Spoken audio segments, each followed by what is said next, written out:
Hey everybody, this is Mark with Soul Shelter Music, and today what I wanted to talk to you about is practicing recording and mixing using a cover song.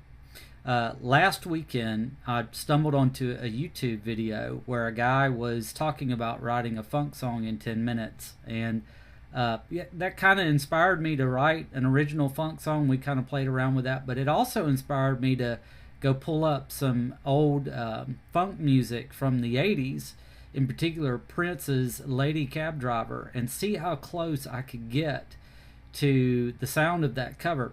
Now, one of the things that it does is it actually helps you learn your gear, okay, in recording your tracks. And I recorded all of these tracks into Reaper. Here is my session, and for some reason, Reaper's giving me fits this morning when I tried to play it back on my video recording software, but so I apologize for that. But what I did is I came into Reaper and I created a drum loop. That's one nice thing about Prince's music, is you can usually create a loop and record your stuff over the top of that. So I created a drum loop. Then I picked up my bass guitar and I learned the bass line off of the original song, and I tracked the bass line. Then I picked up my Telecaster and I tracked two Telecaster guitar lines. And then I plugged in my keyboard, and using a MIDI, virtual MIDI keyboard plug-in that I've got, I tracked the keyboard part. And once I had all of the parts recorded, then I came into Reaper and went into mixer mode. And you can see that I've got 30 tracks, nearly 30 tracks of music going on, actually 25 tracks of music.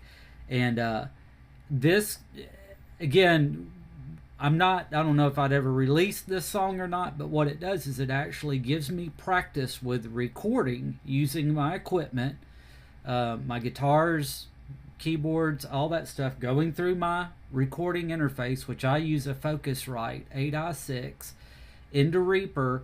And then once you have all your parts, then comes the job of actually mixing everything down so that it sounds like this right here. And I'm going to let this song play for you for a little bit.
Okay, so basically what I was trying to do is get as close as I could to the original song. And what this does is it accomplishes several things. Number one, it keeps you active in your home studio. But the second thing that it does is it actually really it just gives you a way to continue to practice your skills on mixing music. And if you record and you mix music, you'll hear people talking about reference tracks. Well, what better way to reference one of your mixes than to record a cover of a song? And I would suggest you pick something fairly simple like this, or something that's some of your favorite music, not something that's not so overly produced that it's impossible, but pick something that you could lay down some tracks pretty quickly, and then move on to the phase of actually mixing the song to get it to sound good, so that you're playing around with some of your plugins, you're using EQ and compression and frankly just volume. I find that most of the times in mixing songs, I've got my volume level, the level of the particular track, out of whack. And anyways, This is just a way to, if you're running out of original material, track a cover. Keep yourself active in your home studio. Keep mixing music, and it'll make you better. The more music you can mix, the better mixer you'll become. Okay?